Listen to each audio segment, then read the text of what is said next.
Sairam, everyone.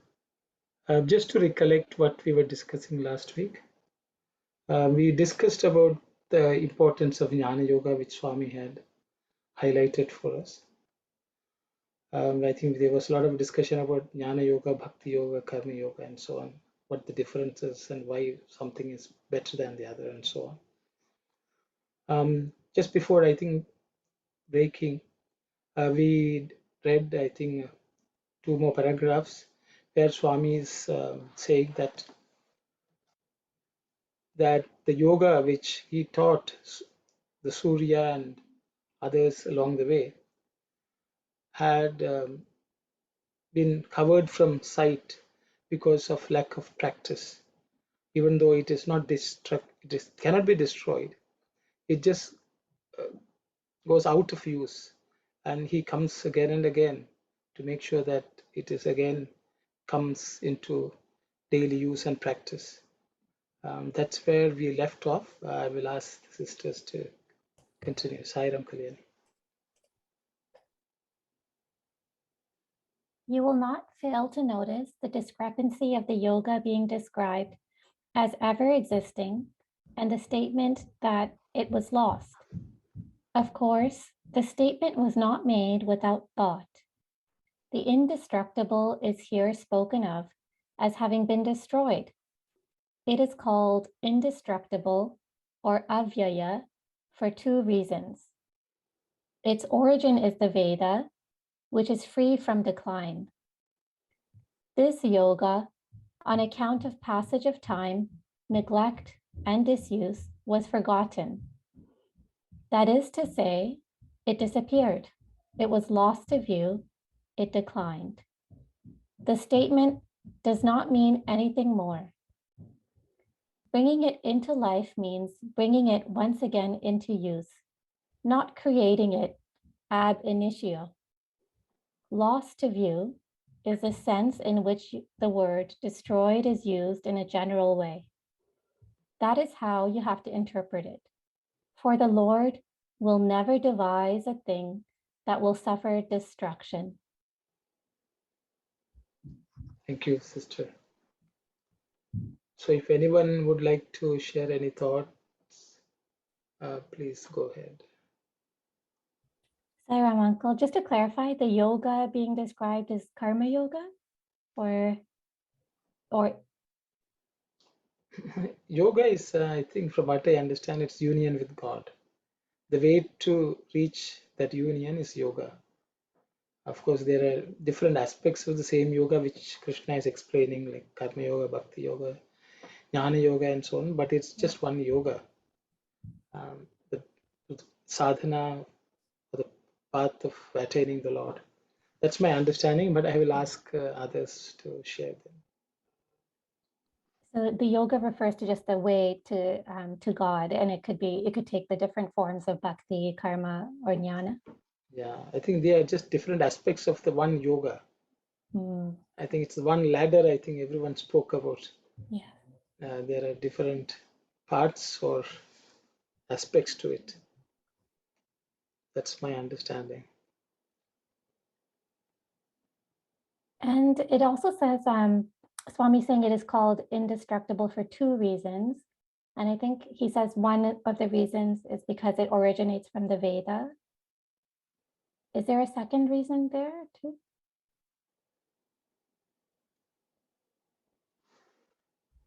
And so,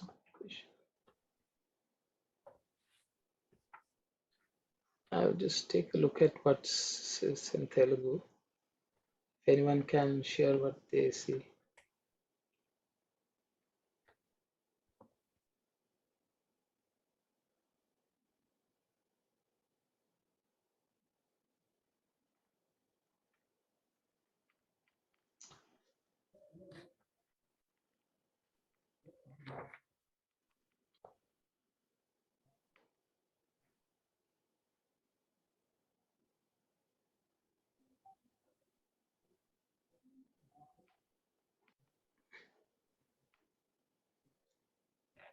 I don't know, I can't.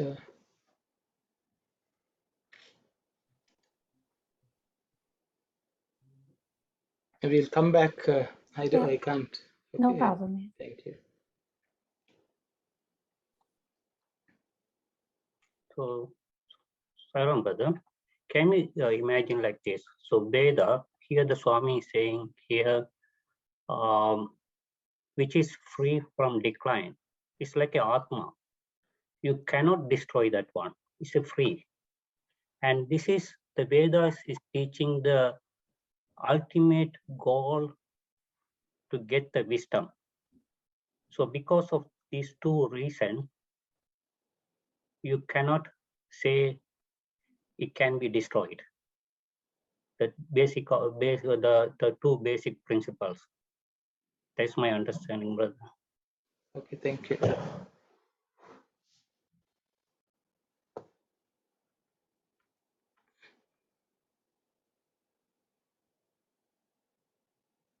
Okay, I will read the Telugu. Is I don't know whether Sitaram or Prasad are there.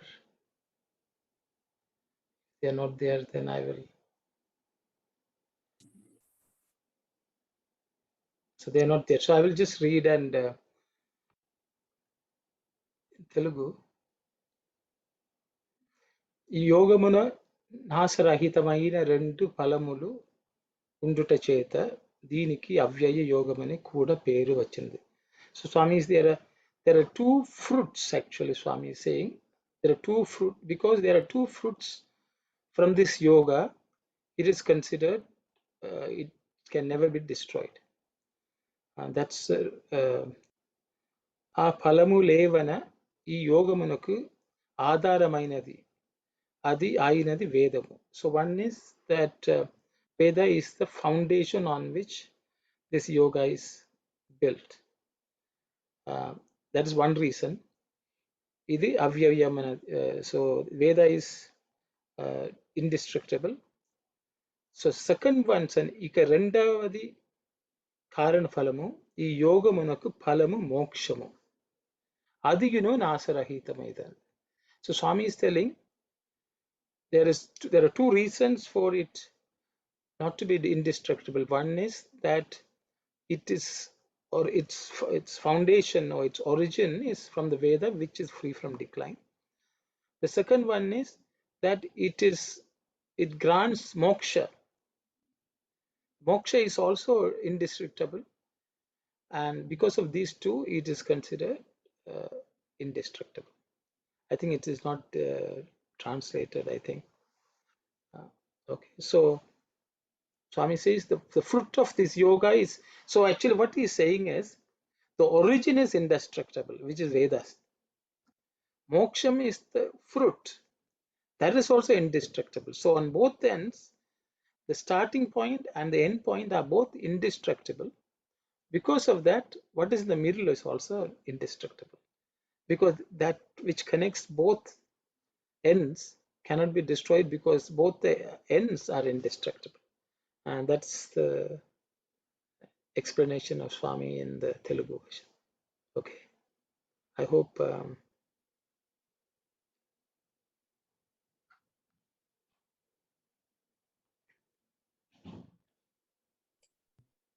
Just that last sentence where Swami saying the Lord will never devise a thing that will suffer destruction.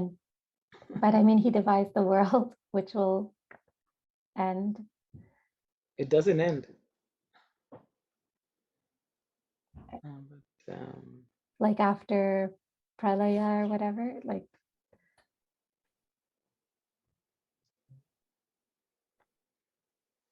see, Swami is, so this is what Swami is saying. నాశించుట నాటి దానిని పరమాత్ముడు ఏ నాటికి బోధించదు. So I think the Swami says God will never teach you something which can be destroyed. Okay. Something will, so what he means, I think devise a thing is, Swami has used the word bodhinchutu.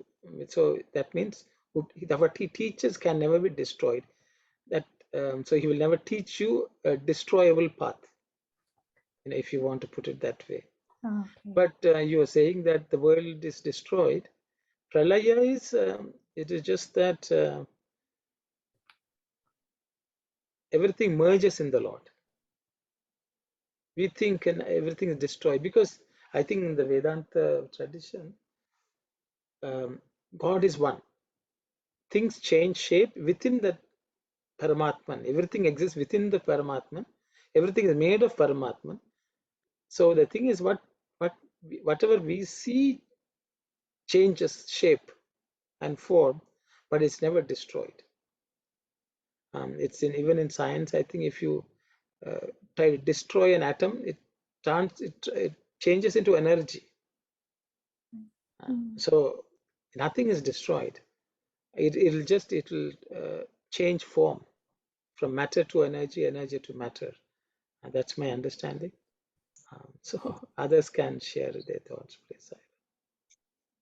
Saravanna, there's Janani here. Yes. When you said that Swami's teachings will not be destroyed, right? Swami says Paramatmudu Enatiki. So he will never teach something which can be destroyed. Right. I was thinking of, if you see the first shloka of Srimad Bhagavatam, it says Satyam Param Dhimahi, right? The Satyam, the truth that is used in the sense in which it is used is, things that we talk of as mere facts, right? Especially now, I think we live at a time in history where it's all about, okay, this happened, when did it happen, what is the historical record of this happening, and so on. But if you look at the Shastras or Indian traditions in general, rather than going for quote unquote factual truth, you go for the eternal verities that are always true at every time. Like those truths will never perish no matter what.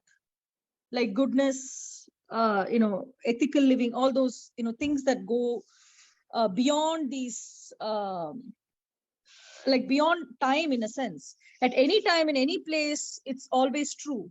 In that sense, it can never be destroyed. And I think that is the sense of, at least that's what I think he means by that. It's not so much that, oh, he said this, it was written in a book, there was a flood or a fire and the book is destroyed, or it's just the passage of time and that is destroyed, or, oh, he said this in 1972, it's no longer relevant today, right? It's always relevant.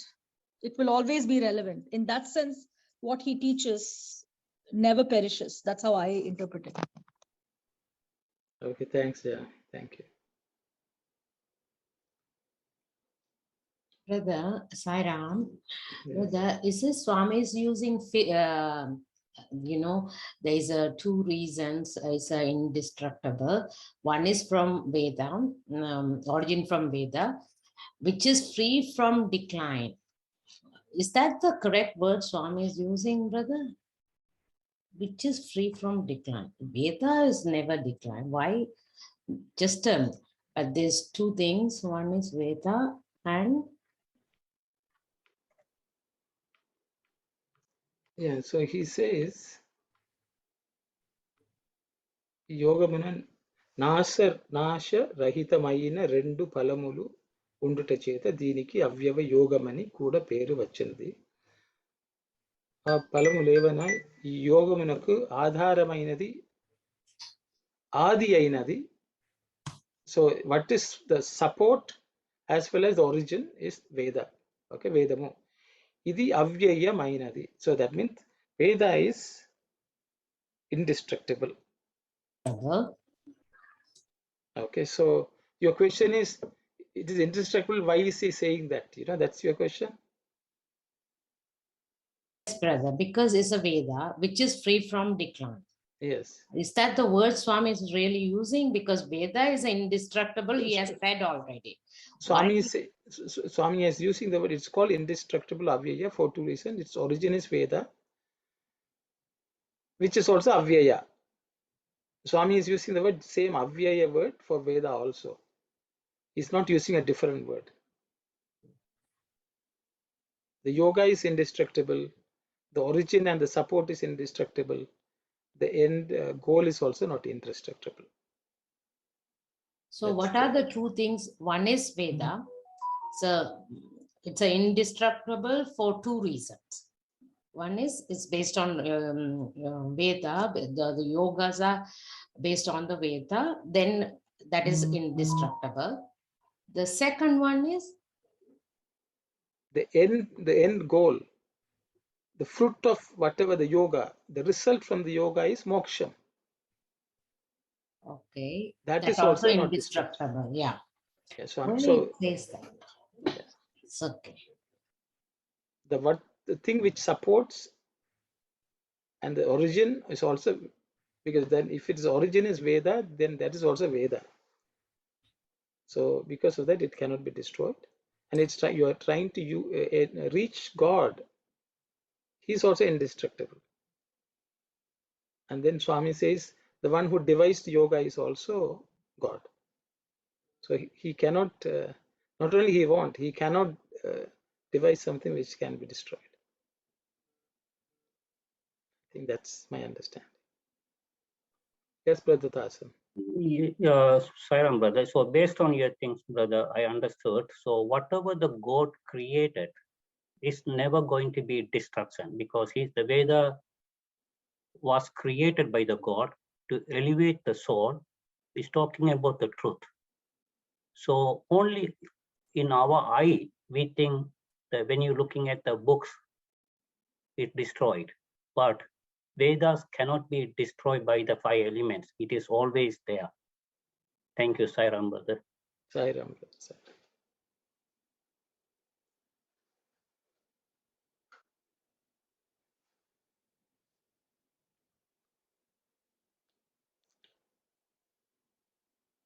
I think we will read on. I think there was a bit more clarity will come, I guess, into understanding Sairam.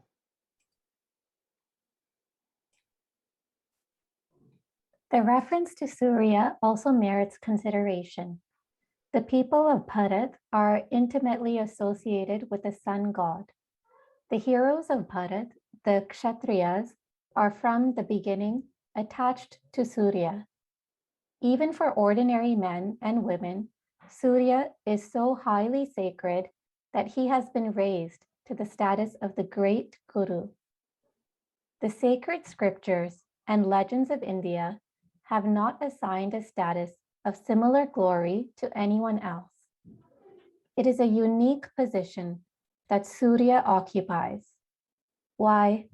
For the whole world, the sun is the visible manifestation of the Lord, and the sun is the source of time. Surya is the father of time, Kala, as the Shastras declare. The sun limits and regulates the number of years each one lives. The sun diminishes every day a fraction of the allotted span. So the sun is the supreme arbiter, the maker of man's destiny. Whether one wills or not, every deed of his is performed under his auspices and dedicated to him. Above all, consider the service the sun does to this world. That is within the daily experience of all. Everyone is witness for that. The sun is the source of all life, plant and animal, upon this planet. Without his rays, it will be a desolate waste. He draws up into the sky the waters of seas and lakes, and from the clouds he pours rain on the crops. He is ever the Dharma Devata, God of righteousness, scattering his rays equally on all. Surya is the great Tyagi for unequaled renunciation. He is the great yogi. Without a second's thought of his own glory or of rest, he performs his duty without thought of reward. He is humble and steady in his work. The service he does is something no one else can fulfill. The happiness he contributes is something no one else can confer. But he has no pretensions to pride. He moves above, unconcerned with the consequences of his energizing mission of service. Imagine the patience with which the sun puts up with all that extreme heat for the sake of the world and of humanity. It is he who keeps the human body warm and comfortable. This material body is so full of energy and intelligence on account of the solar energy that it imbibes. If the sun is idle for a moment, the world will be consumed in flames. Instead, he is fostering the world. He feels it as his mission, his purpose, and not as his service.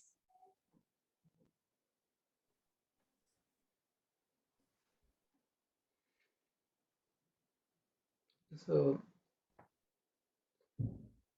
Swami has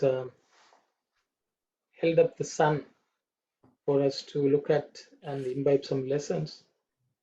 In all the scriptures, sun is given one preeminent position. All forms of gods are also considered a form of sun.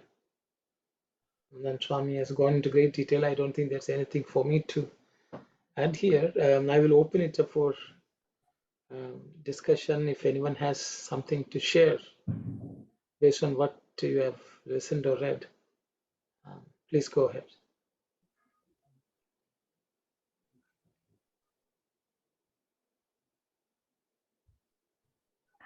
What is the reason that the Swami saying the Kshatriyas are from the beginning attached to Surya?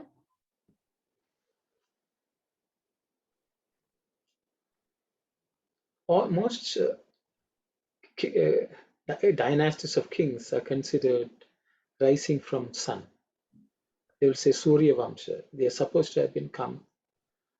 I think it is because sun plays the role of looking after the world, protecting the world, supplying everything the world needs. So the kings are supposed to do the exact same thing. They have to protect everyone. They have to provide the wherewithal for everyone. Make sure that everyone has all the resources they need. So the role a king plays is similar to the sun, and I think that's one reason they have always been called as coming from the solar dynasty, as it is. And that's my understanding. I think that's what Swami is speaking about.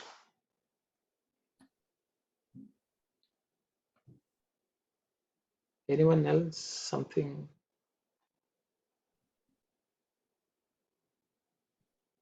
And just the last line, because it seems like Swami was saying that the sun provides this great service, but the last line says he feels it as his mission, his purpose, and not as his service. Yes, even I want to know why he's saying it not as his service.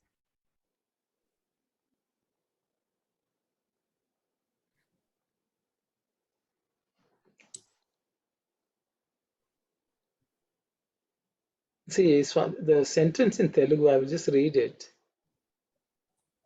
Inni karyamulu navalana lokamunaku jaruguchunnadi kada nenu lekundina lokamegati patti unduno ani enadu garvamuto talanjadu.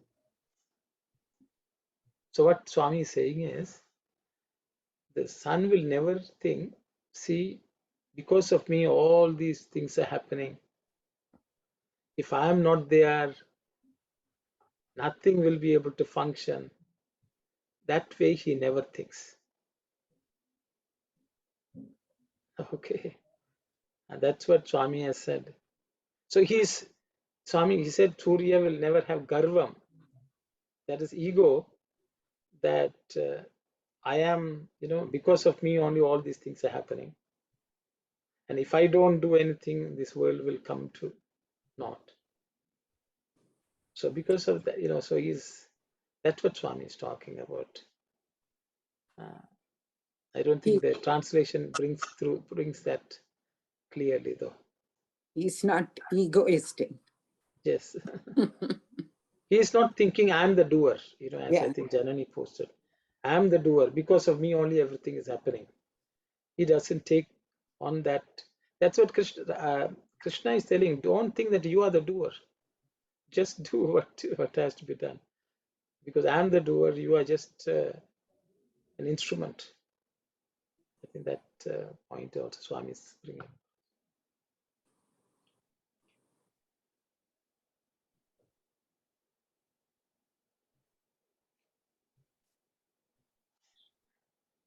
So Sairam brother, so based on this one, the Lord Krishna was talking about the sun's quality, because without the sun, nothing going to be exist in the world. And he's doing his duty, whatever you said, he does not as his service. He doesn't have any ego. Whatever he is supposed to do, he's doing that one. He's not expecting anything. He's a very good example for karma yoga. And he's the best one compared to, you cannot compare with anybody. And he's doing the proper duty, whatever is allocated for him. That's all I can say, brother. Thank you. Sairam, brother, Sairam. Sairam Aruno, Yes, Auntie. I have a question. Can you explain to me how the sun limits and regulates the number of years each one lives?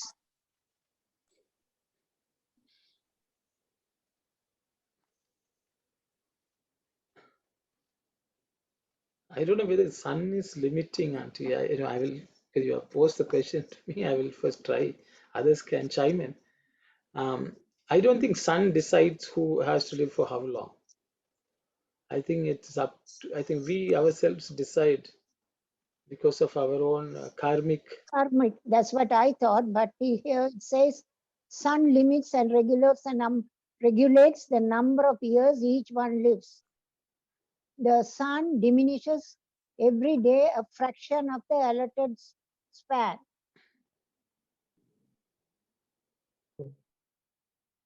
So Yeah, Sairam, brother. So Yeah, can okay. we like, yeah. So Sairam, brother, can we take like this?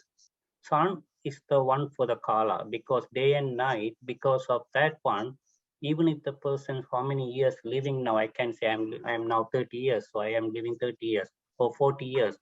But the Kala every day is cutting or limiting the lifespan. I don't know, brother. You have to explain. So it's every day, once we pass day, is taking our lifespan. So sun is the one determining every day. Is that right, brother? Yeah, so I thank you. I will open it up for others to also share their thoughts.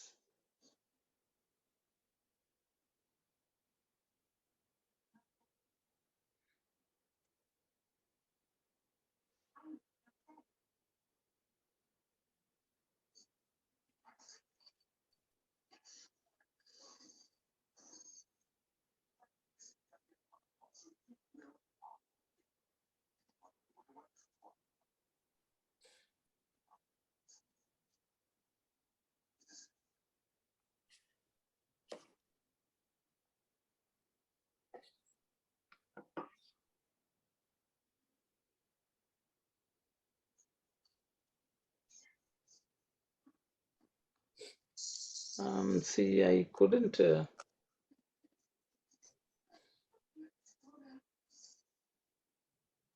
Yeah, so in the Telugu, I will read the Telugu. Unfortunately, no Telugu person is on the call today, I guess. So I will just. So Sitaram is there. Sitaram, can you see? I couldn't find. I don't know whether you have it. జీవిత ప్రమాణము దినదినమును కరిగించి చున్నదు అంతేకాక అతని ద్వారా లోకమున ఎంత ఉపకారమున్నది వెయ్యి మాటలతో చెప్పనక్కరలేదు. So does it say that Surya is in the Telugu? Does say Swami saying Surya is measuring everyone's lifetime? It's not telling it's measuring everybody's lifetime, but it's telling it is the basis for everyone's how do you put lifespan, right? So basically, as Does I it think one say of that? the, Does Swami say that there? can you just repeat it again, brother? In Telugu? Okay. మానవుని జీవిత ప్రమాణమును దినదినమును కరిగించి చున్నాడు. Okay. కరిగించి హరించు. Geetha Vahini means it can be lifespan. Okay. మానవుని జీవిత. Yes, it also can be the principles of life also. Pramanam is also the principles. I see, the measurement of life or something like that also. Is Yes, it? yes. So at a very, on the face of it, it is like lifespan. But if we, I think if we dig a little deeper into the meaning, it is also your principles on which, you know. So what he's saying, Swami is saying, మానవుని జీవిత ప్రమాణమును దినదినమును కరిగించి హరించుచున్నాడు. That's what Swami is saying. Yes. So yeah, so my understanding is, if you have a lifespan, every day he is reducing 1 day of that lifespan. Correct. Day by day he's taking away that much of one day in your lifespan. Yes. But he is not allotting the lifespan based on this. No, he is not allotting the lifespan. No. Okay, so I think that was Auntie's question. Sakku Auntie is. Yeah. So Auntie, so the sun is not limiting or regulating the number. Sun is removing one day from each one's lifespan every day. So he is the the stopwatch. Counter. He counts the, that's all Swami is saying. But he's the one who is reducing one day from everyone's lifespan. But Swami is not saying that he allots the lifespan. I think that's the question you asked. He's Yes. doing his duty. And the next sentence, it says, the maker of man's destiny. So the sun is the supreme arbiter, the maker of man's destiny.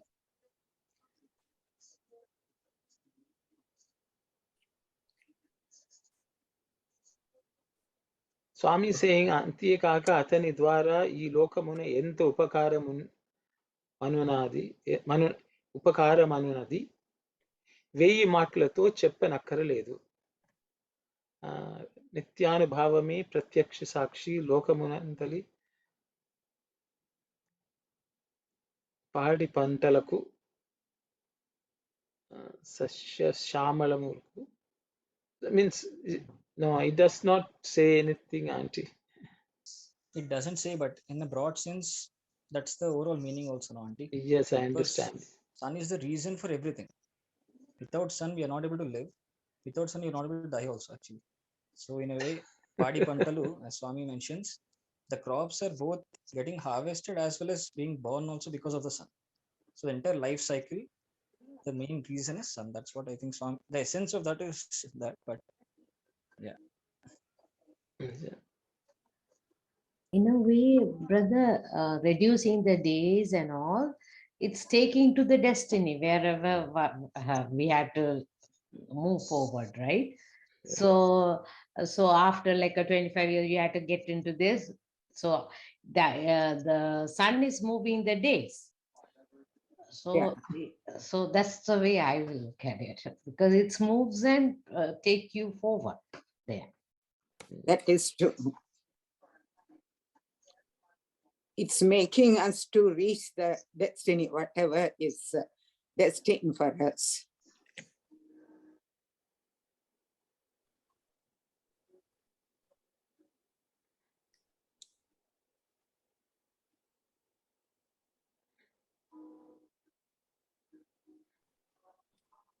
Janani is saying, Yama is Kala, which Swami has also mentioned. Kala is the son of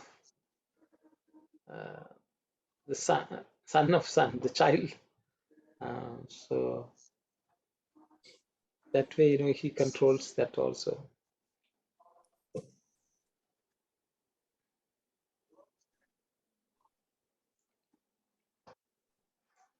So he has a role to play, but I think we make our destiny, but he makes sure that there's a regulation of that. அப்பா குறைக்கிறியா? By reducing one day in a year, thereby he is taking care of our life destiny.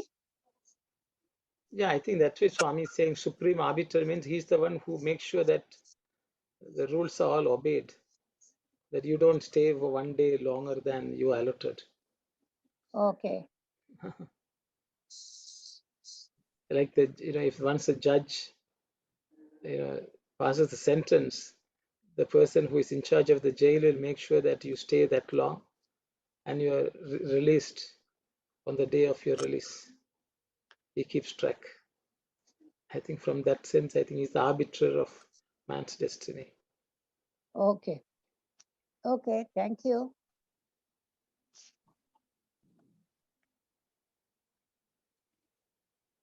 And when the time comes, he will send his son. Just take the person away. So, Sairam brother, can we think about like this? If the person is going to live for 90 years, so how are we going to determine the 90 years? Because of the sun. So the 90 years mean every day he's taking one day from the 90 years. So he has the power. Because he's not giving that, he's not determining, but he's determining the 90 years when it's going to come. Yes. Thank you, brother.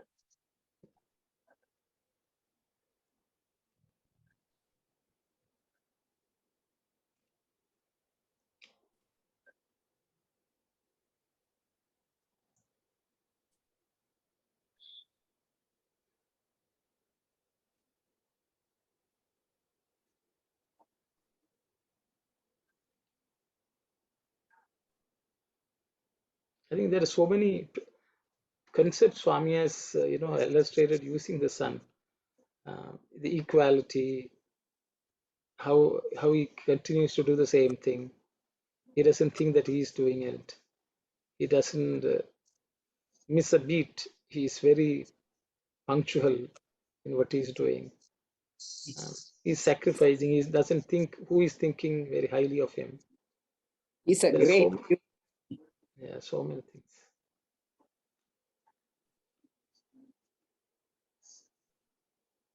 Silent brother. So quickly adding something from Aditya Hridayam. Maybe you'll be the best person to translate it. Bhaswate sarva bhakshaya raudraya vapushe namaha. Aditya Hridayam says that. So I think what Swami is saying is sarva bhakshaya means somebody who consumes everything, right? Yes. Somebody who can consume everything.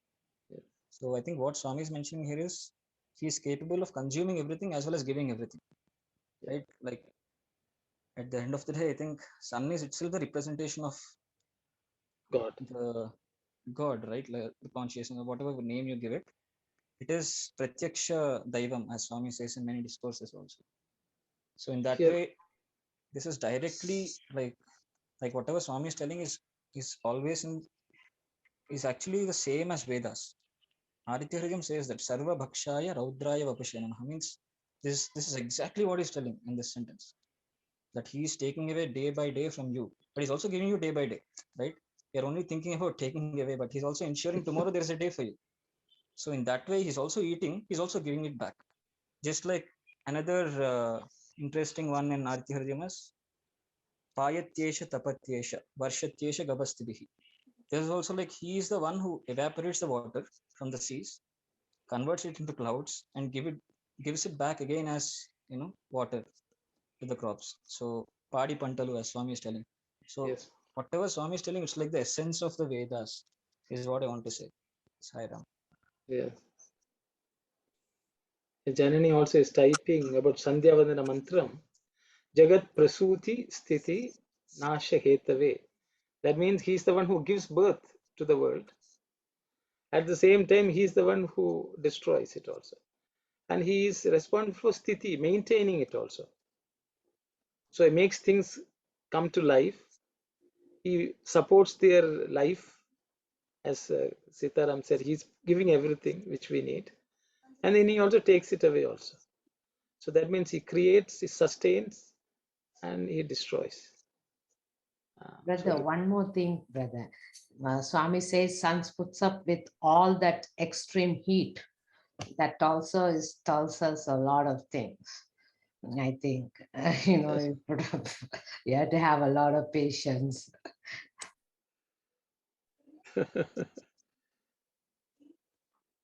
So the world also gives us heat. People also give us, because they are all suns, because they are reflecting sun's rays.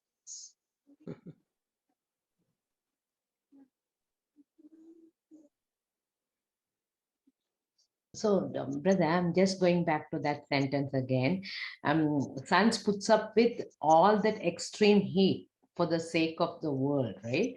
That is what is Swami trying? Is the only patient? Or that's what he's referring, right?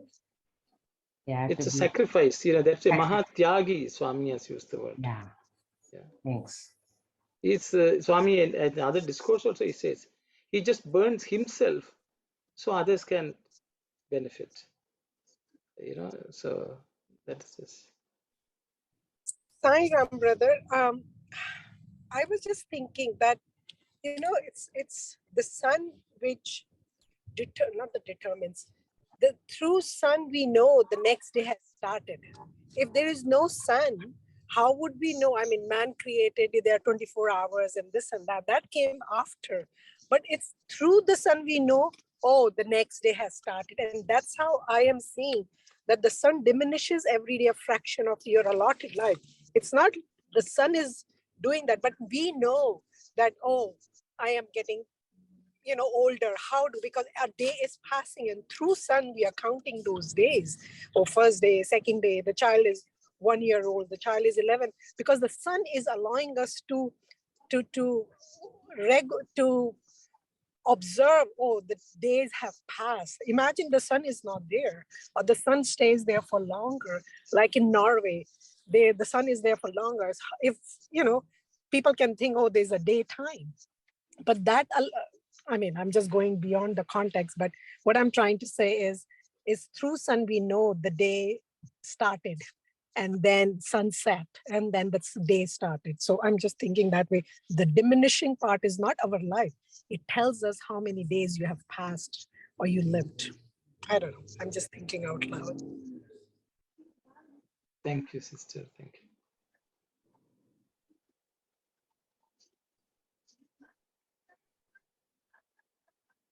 Sairamana. Yes, Sairam says.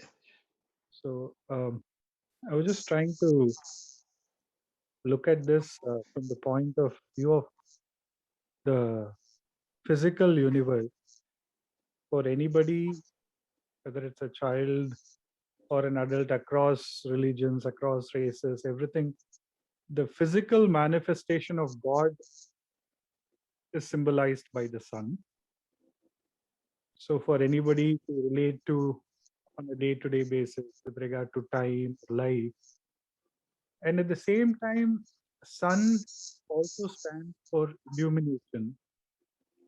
And so contemplating on the sun from the metaphysical in terms of beyond the physical realm, then it comes to the journey of the individual soul itself. I'm just trying to see in that one which is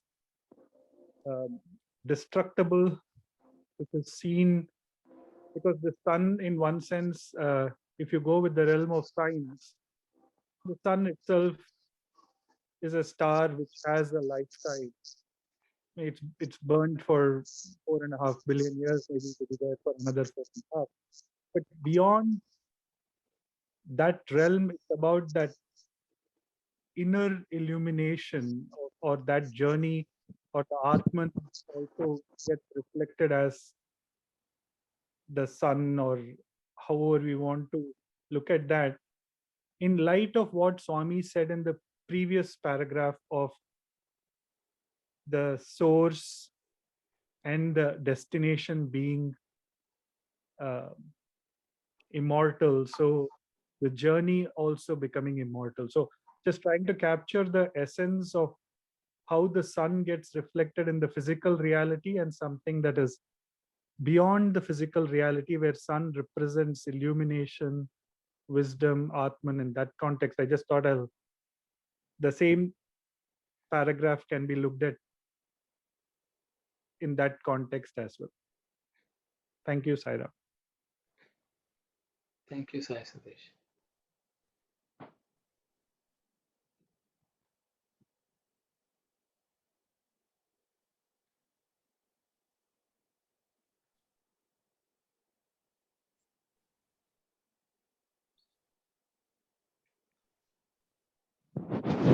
If everyone is okay, maybe we will just move on,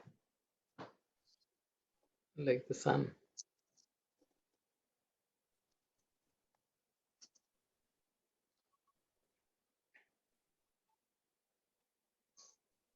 It is only in the karma that is your very nature that you can have fortitude. If it is just an assumed duty, you will find it difficult to put up with the troubles and the travails. Assumed karma is called asahaja karma, and karma that is the expression of one's genuine self is sahaja karma. Now, sahaja karma will sit light, and asahaja karma will always be a burden. Asahaja karma will induce conceit or the feeling, I am the doer. So it will result in exhaustion or elation, disgust or pride. Think of this one point. When a man is well, no one will inquire about his health. But if he is stricken with illness or sorrow, everyone will inquire why and bombard him with anxious queries. Why this anxiety? Man is fundamentally happy and healthy. His nature is joy. That is his sahaja swabhava, innate quality. So when he is happy and healthy, no one is surprised or worried. But grief and sorrow are strange to his makeup. They are the result of a delusion that has overwhelmed his nature. So people get worried and they set about finding out how he got so deluded. The sun is teaching us that when one is oneself, there will be no exhaustion or elation, no disgust or pride.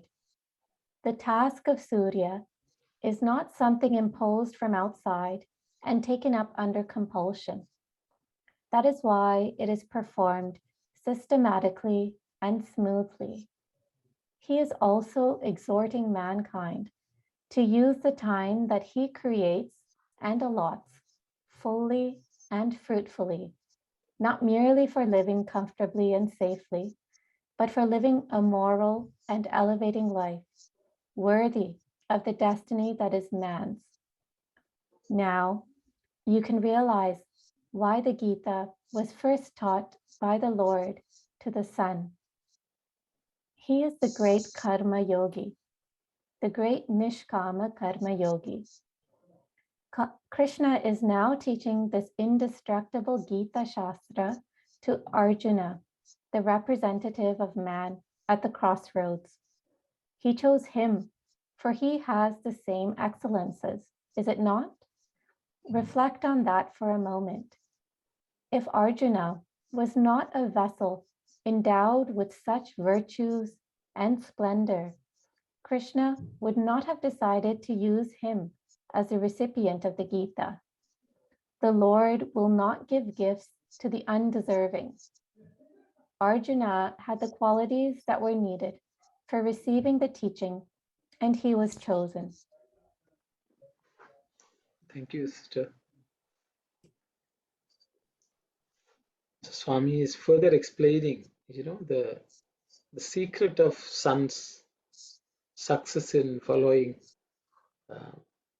Nishkama karma, because Swami says is doing the Sahaja karma, the karma which naturally comes to him, and he's not taking on something external to his nature, outside of his nature, which is ahasaja.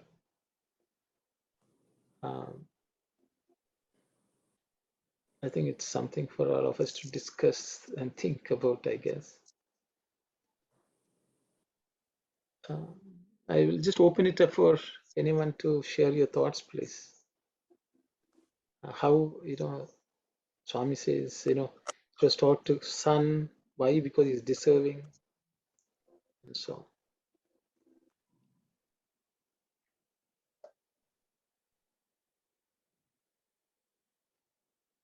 Hi, Ram.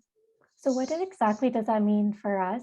Like, what is our Sahaja karma versus not? Or like, is it the duty that we have to do based on where we are in life, or?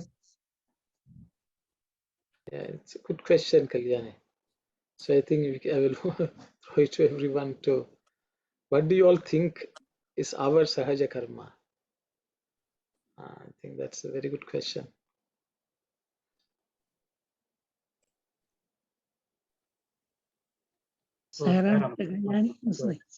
Yes, Brother Yoga, please go ahead. Yeah, because when the people come to the emergency, you right away you take the stethoscope and run to the patient and check everything immediately.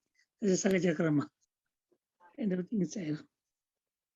I think the Kalyani's question is, we are not in the emergency room, so what are we to do?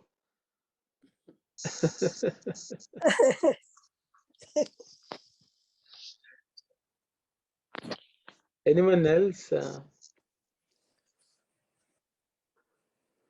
So, Sairam, brother, here the Swami is talking about Sahaja karma and Asakaya karma. So, if we take the Duryodhanan, because he was thinking he was the doer, that's what he failed in the battle. But here, Arjuna Pandavas, they won the battle because they realized they are not the doer. So in our life too, we have to do our action with the love, whatever, and we have to think it's a God's work we are doing.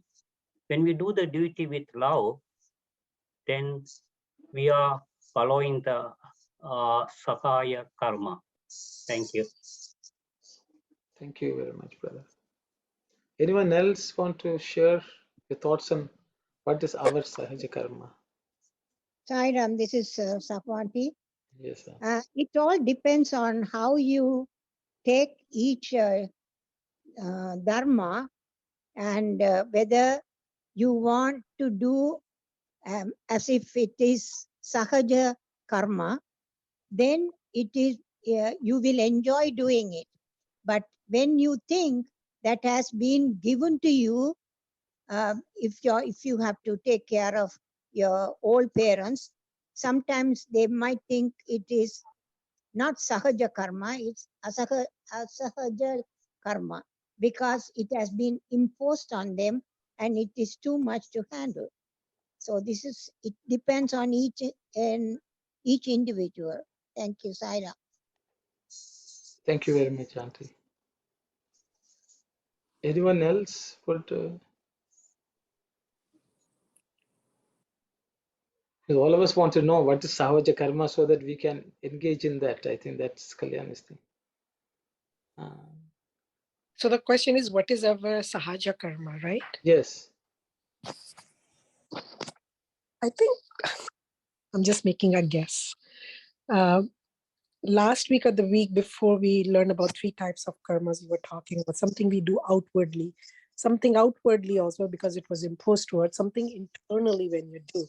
So just knowing, limited knowledge of spirituality, that I might be wearing different hats in my roles in the society, at home or at work, different hats all the time. So my Sahaja karma is how I am doing every act, definitely over a period of time, what we have learned, dedicated to Lord. That act is basically, I'm an instrument and I'm dedicated to our Lord. right?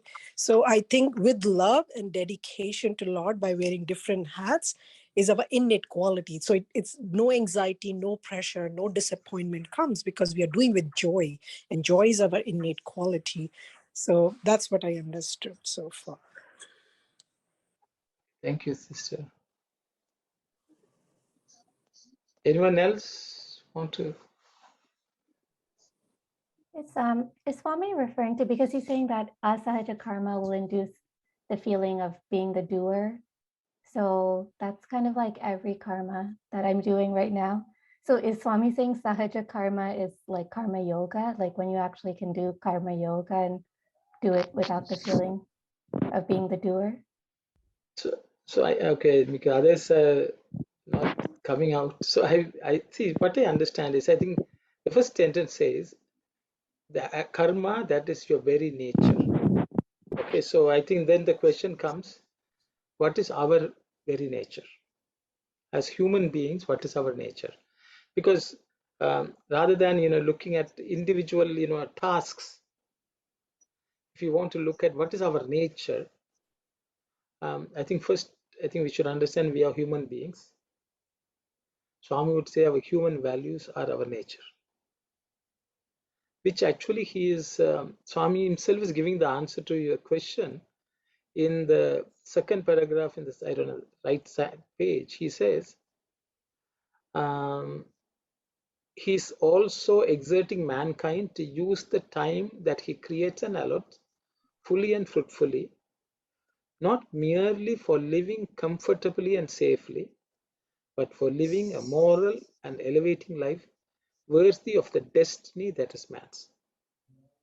So Swami would say, if you follow truth, Satya, Dharma, Shanti, Prema, Ahimsa, this is your real nature.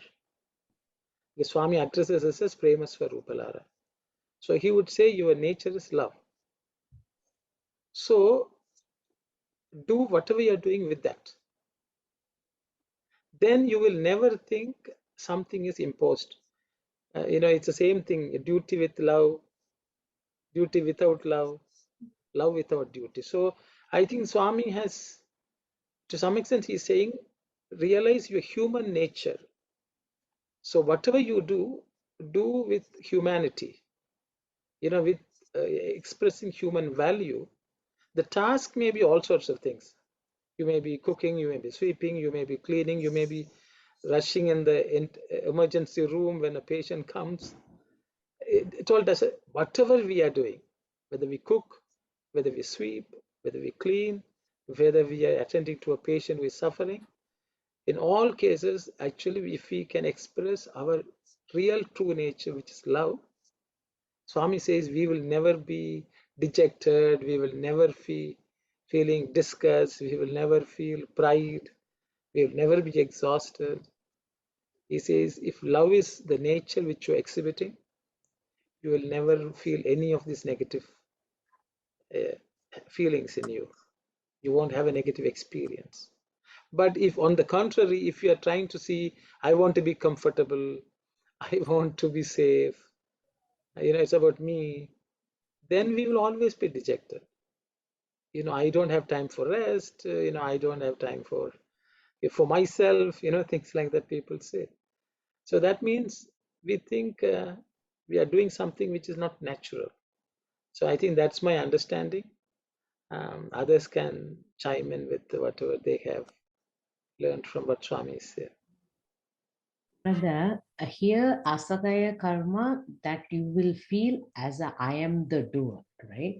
So that is the main thing. We shouldn't have that feeling that I am the doer feeling. That is, then if you don't have that feeling, then it will come as a sahaja karma. Thank you, Sam. Very, very good, sister. Very good. See, thank you. So, Sairam, but I'd like to bring you one example at home. When you cook, because you brought the cooking, when you cook the food, you have to cook with love. Then that food can be consumed very good. For example, One time, Radha, what's her name? Krishna's mother asked Krishna, why are you stealing joker or curd from other people's house? I made it for you. Then Krishna said, when you are making that joker or curd, you're thinking about me. That attachment was there. The desire was there. When I go to Gopi's home, other Gopi's home, they don't have that attachment. They have that love. So love means not that love. We have to understand selfless love. So when you are cooking, you have to think, I got the opportunity to save these people, serve these people. Then when you give the food with the love, that all the Atma is going to be happy, and you'll get the satisfaction in the end of the day. Thank you, Saira. Thank you very much, brother. Thank you.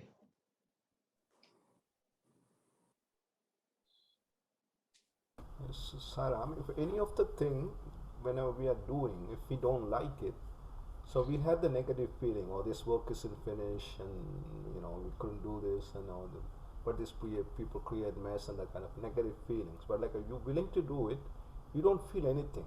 Like you don't feel tired even. Like even heavy job you are doing, you don't feel tired of it. So it's better that anything you do, you're willing to do it, you love to do it, that one. That's how you don't feel tired at all. Saram, that's my humble opinion. Thank you. Thank you very much, brother. Thank you.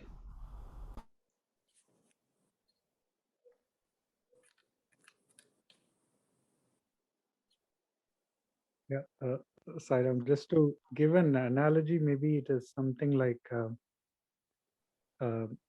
whether the knife is in the hands of a surgeon or the knife is in the hands of a cobbler. The knife does its part. It doesn't feel I am the doer. It is just in the hands of the surgeon or the cobbler, but it maintains the attitude of just doing the action and being the instrument. So if that thing of being only an instrument remains and the doership goes from the small I to the capital I, meaning that we put the onus onto Swami. So it is the less of the self to become the selfless. Then it goes from asahaja to sahaja, because sahaja, the other thing of the Sanskrit thing, Anna can say it's easy. Sahaja, it is that kind of, it is, Swami always puts it as the easy part. So dropping the kerchief is easy. Holding onto the kerchief is difficult. So that aspect of just staying as an instrument and being a witness helps the onus go on to Swami, getting less of the doership, making asahaja into sahaja. Just I thought so that part. Thank you, Sairam. Sairam. Yeah, Sahaja is generally anything effortless is considered Sahaja. Yeah, no exertion is needed.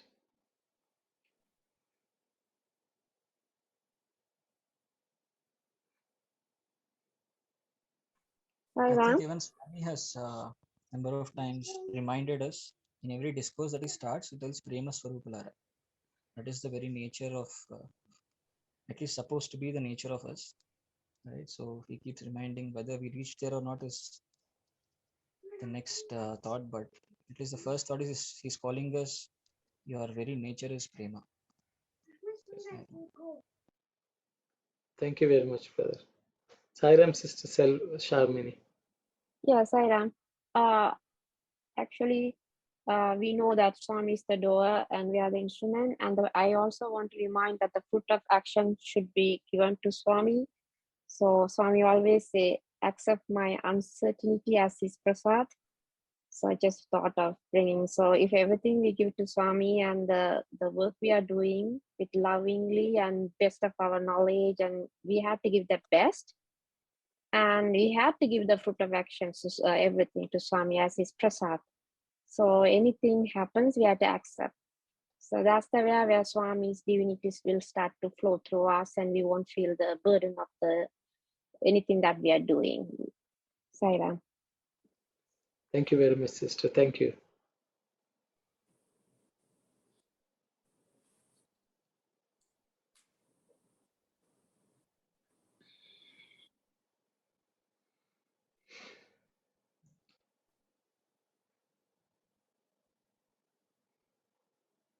I think the last paragraph also we can discuss. Swami is telling what qualifies us to even learn the lesson from him. To some extent, Swami is saying Arjuna had those qualities, so Krishna chose to teach him. And Swami says the Lord will not give gifts to the undeserving. So I think Swami is also exhorting, calling out to us that we should cultivate those same qualities of the son, Arjuna, so that we can continue to learn from him. So I thought that's also something for us to keep in mind. It's if you want to continue to learn from me, cultivate these qualities. It's what Swami seems to be saying.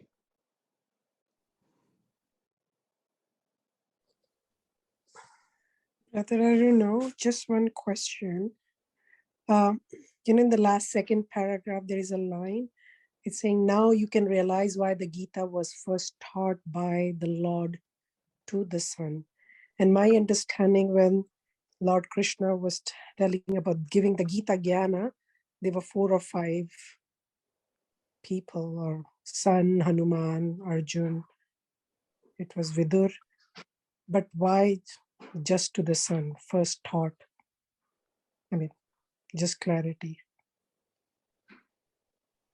Now, sister, because in the chapter 4, Krishna, I think Swami has already mentioned it earlier, that Krishna is telling Arjuna, I had taught this to Arjuna, the son, long time ago. And then the message, it was taught to Manu. Then it came to the Ikshvaku. That's right. And yes. so at different points in time, the Lord has been teaching different people who he felt was deserving to get the message, who were examples of how someone has to live their life. So I think that's what Swami is telling. So Arjuna, so just the way Sun was chosen, Manu was chosen, Ikshvaku was chosen, Arjuna has been chosen. So that means if you all want to learn, you also become like that. I think that's what Swami is telling. So there's a hope. If we can cultivate those qualities. So, Sairam, was the essence same? It's the same, not essence, auntie, it's the same. It's the same. That's my understanding. Brother Sairam, just a question here. For when Krishna taught for Sun had a lot of qualities. Like we have learned that he burned himself, he's prompt in his duty, he was serving the humanity and all kind of things, right? But when you come to Arjuna have, what I know, it's only he has a surrender. He was believing that divine, the surrender part only. Do you think any other thing was made him to be chosen by Krishna? Any other qualities? Okay, good question, sister. I will ask others to share their thought. Did Arjuna have any good quality? Any other good quality? Sister, because is he comparable to the Sun? I think that's the question which he's asking. Yes. So I will pose the question to the members, participants. Anyone can share the qualities of Arjuna. I think we discussed in the past, there was a time when we were discussing what was the quality of the Arjuna, and the first and the foremost quality of Arjuna was when you told the story about when Lord Krishna said, is it a sparrow or is it a crow? And then he said, whatever it is, whatever you will say, it will turn. So the faith and devotion was the base of Arjuna. It was so strong, and that's itself that he was worthy of listening to Gita Gyan. Thank you very much, sister. Thank you. Anyone else want to point out any good qualities in Arjuna? So, Sairam brother, first of all, we had to think how Arjuna born and where he came from and what kind of lesson he had it, acharyas and he's very good in that. Not only that, he did tabas and he achieved whatever he wants from Lord Shiva, and he lived in heaven too. And because he's, I think, Devendra's son, he lived for 5 years over there, and he learned all the weapons, that God's weapons. The weapon doesn't have the power that the mantras, whatever he using through the weapon, had the power. Oh, and he's an example for other human being. That's what Swami said, man, M-A-N. So he had all the qualities to teach the Gita, karma yoga. So so Krishna is comparing, you are like son. So you are deserved to take my lesson as a friendship, as you have faith and whatever Swami said, faith, devotion, you had everything. But on the only thing you lost in the battle because of the desire, you don't want to do the duty. And he has to emphasize, you have to do the duty with the without any expectation. Thank you, Saira. Thank you very much, brother. Thank you. Anyone else? Yes, Sairam, Sai Satish. Ravana. So a couple of things, like it was told, we had discussed this earlier. Just adding to the same points of one, that story, what other sister mentioned about faith in Krishna's words and him choosing Lord Krishna, who will be on the Pandavas side unarmed versus the Narayani Sena. Him also being that Purvatapa versus Paschatapa. But there was another beautiful story I had heard about, like how Hanuman had every hair on him chanting Lord Rama's name. Likewise, apparently Arjuna, there's a story where once he has his bath and he comes, apparently Arjuna also had a long hair which had to be literally like braided. So Draupadi would do that. And Rukmini Devi was always curious why Krishna loved Arjuna so much. So when Krishna happened to be at the same point in time in the same place, he takes Rukmini Devi with him. And as Arjuna is lying on his bed and Draupadi is at the back of the bedstead trying to like dry his hair and braid it, Krishna silently gestures Draupadi to move away.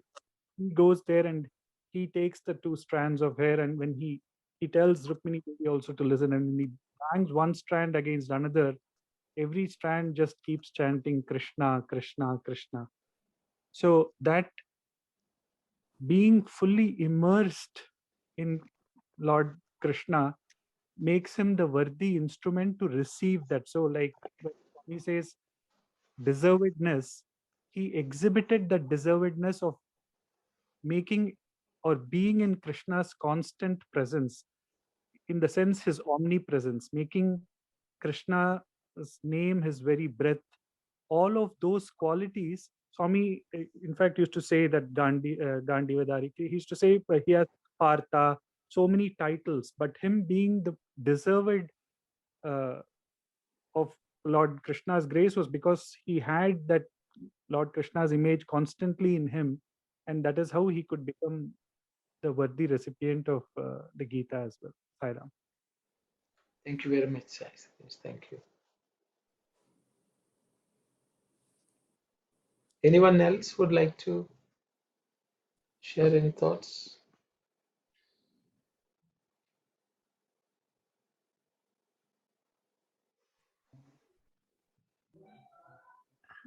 Sahara, uncle, I just had one last question.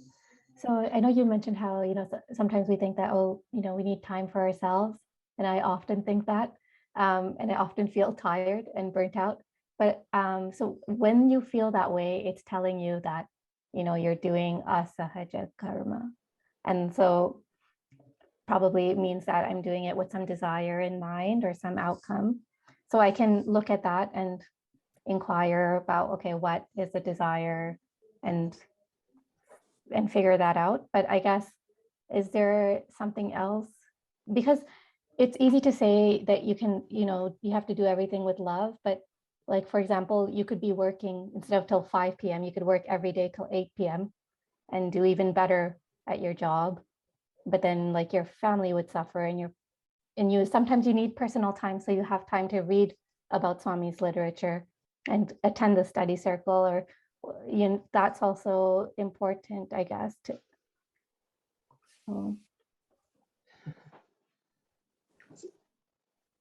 Yeah, I don't know if anyone would like to share something. Maybe I will just go first, and then others can chime in. See, what I feel is, I hope Sister Aruna has got the answers which she was looking for Yes, her sir. question. And so, see, the problem is, I don't think it's the work itself. Whatever we do, it is our state of mind which determines whether it's sahaja or asahaja. In this world, work has to be done. So there's no question about that. But I think ultimately what happens is we may tend to see the negative side of the work rather than the positive side of work. But everything has negative and positive. So for example, we are at work, in your case, you are looking at patients. It may be such that the patients need us. Okay, so sometimes we think, okay, my family is different, or the patients are different, and my family is dependent. I think it is natural. The thing is, we have to balance the needs of everyone who needs our attention, but that does not necessarily have to make us feel bad, because the reality is, for example, if a patient wants, as Brother Yoga says, somebody has come to the emergency, I'm a doctor in the emergency ward. At the same time, I have to go home and feed the child or pick the child up somewhere. So that is, we're caught between two demands. Both seem to be equally important, and we are trying to choose which one is what. I think that's the challenge I think you're talking about. So which is sahaja, which is the natural thing to do? I think we have to pick one and do, and not regret it. So I think the problem comes when we pick one and do, we regret that about something. I think in such situations, I think we have to reach out to the Lord and say, God, help us. If I do one thing, can you do the other thing? You have to negotiate with Him. I think that's what I understand, and because it is not a black and white choice. Each of us have to make our choice. But whatever we choose to do, we should not hate doing what we are doing. I think that's the most important thing. If you are going to pick one and do, don't feel guilty. Don't hate the situation. I think that is the most important thing which Swami is talking about, because then that means love has gone out of the window, and I am the doer comes in. All that, I think that's my understanding. But I will stop here. I will open it for others to share. What do we do in these situations, and how do we not feel dejected? Because it is natural for us to feel tired, dejected, and we are unable to do the thing which we would like to do.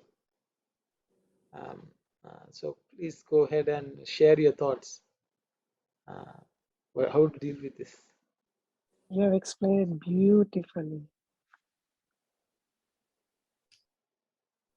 Yes, Brother Tasan. Oh, sorry, Ram brother. So when we go to work, you are the one decided to go to work. Swami said one time I went to 2008. Swami said a lot of people are writing letters. We don't have time. So first of all, if the husband and wife is there, if the one person's income is enough, other person can take care of the family. So okay, both decided to go to work. So you have to enjoy the work. So when you come home, to whom you are cooking? Your kids. To whom you are the cleaning or anything. You want to keep your house clean. That is your responsibility. You have to enjoy the work. When you clean the house, you admire the house. When you give the food, look at their face, kid's face or your husband's face. So even or the wife's face if the husband is serving, brother. Exactly. Even if you look at all the yugas, the Kali Yuga is the best yuga, Swami said. Because just say God's name only, that's enough. And think about him, he will take care of you. So this is my understanding. I'm not talking about the divinity, see all other divinity and everything. I'm not talking. Just this is the basic thing. You have to love yourself and do the duty. You know, this is my understanding. Thank you, Brother Saira. Saira, brother. Can I tell an incident here, if you allow me? I don't know if Sister Kalyani, that makes sense. It happened a couple of times with me where, you know, when my kids were very small, a year old, and we migrated to Canada. And I really don't want to leave Thursday Bhajans at all. I don't know, this was just ingrained in me. Going to Thursday Bhajan, it used to give me the whole week energy to stay in contact with Swami. And somehow working and small kids and picking and yet finding time to go for Thursday Bhajan, it's just happened. It's just the way the kind of job he gave me, I was able to attend Thursday Bhajans. And lately something happened that I was changing the job, and that job demanded me to work on Saturday. And in fact, when my husband heard, he said, then how are you going to be in Bal Vikas? So I said, you know what? I'm not going to do anything. It's his prerogative. If he wants me to continue, then it's fine. Otherwise, I will just do it. I'll just go with the flow. I don't know. If he doesn't want me, maybe I'm not the right person to be in Bal Vikas. And somehow after 20 days, another job offered, which they interviewed me a month ago, and which was my preference. And what I'm trying to say is a day before I have to let go the one which was asking me to go on Saturday. So I don't know, whichever way you take it, but I take as his prasad that he knew, because I left on him. If you want me to go to Bal Vikas, it's okay. If you don't want me to, I'll continue working with this job. Though my heart was not there. But see how his Leela is. A day before I was joining that job, which demanded me to go on Saturday, the other job came, which was my first priority, and which totally I gave up. I totally gave up on that because I didn't hear from them. So just to share, I don't know if it makes sense, but as brother said, that, you know, you do with your wholeheartedly, even though it's a job offer, but I was trying to go with full devotion. No, I'll work on Saturday, and that's his wish, whatever he wants from me. I don't know, it makes sense, but I take it as when you leave on him, but with full love, devotion, whatever you're doing, and not repenting, as brother said, he will guide you. Thank you very much, sister. Sairam, brother. In regards to the first, I wanted to touch on that Arjuna's what Qualification. he had. He has. Because he was chosen within the mankind, okay, as a representative. So I wanted to see what man has to have that qualities only. I was trying to understand. I can see the surrender is there, devotion is there. Is there any other quality has described for son, whether he had those qualities only? I was trying to find out. But still we had the answers, only the devotion side, and he is meditating on Krishna. But I'm trying to compare with the regular man side, what are the qualities he had it to understand more. So that's okay. I got some clarity on that. But I wish to know in a to compare in a man side of like a regular human to see what are the qualities he had it kind of. Then for the Sahaja karma, I would say as long as I'm not, you do your duty, and if you are not affected by that, whether it comes right or wrong, if you are not affected by that, I would say that is a Sahaja karma. Like attending study circle is you wanted to attend, that is automatically it has to come. If you force and with the stress you come, then that is, I will say, that's a asagaya karma. It has to come within. So anything comes from within, I would say, sahaja karma. That's it. Thank you. But any kind of additional thoughts on Arjuna comes, I wish to listen from others too. Thank you, sir. Sairam, sister, thank you. Anyone else has something to say? Sairam, brother, I'll quickly add, we are at 4:27, so I don't want to delay on that. So Aruna sister's question on the qualities of Arjuna, which Can you are repeat at a it? practical level. Sorry? Go ahead, go ahead. Okay. So the first chapter starts with one sentence which Swami says, Geetaku bahiranga parikshanamu bahya nirikshana atyavasaramu. This is what Arjuna had, sister. So bahiranga parikshana means everything that you see, we'll have to introspect and use our viveka to understand whether it is nitya or anitya, satya or asatya. And the second quality is bahya nirikshana, which is patience for everything that happens outside. So these two are they are like prerequisites for one to understand themselves, and that's what Swami mentions. So I thought this is like more practical in nature. I thought that will be useful, right? And yeah, that's what I wanted to add. Thank you. Thank you. Sairam, brother Arno, sister Kumudini here. Yes, sister. I just wanted to share and say that Arjuna was willing to be a learner. That is one of the qualities that Lord Krishna saw in him. He was willing to let go of his faults and willing to learn. So that was one of the big qualities that Lord Krishna admired. He was willing to learn. Thank you very much. Thank you very much. We can compare each other, Arjuna and whenever some people was higher on some qualifications, they deserve it, and some of them from the different. You don't have to be exact like a same whatever Sun has it and Arjuna has it. They're two different, but they are both of them deserved in two different ways. We can exactly expect that Arjuna and Sun has the same qualities. They both have a excellent two different ways.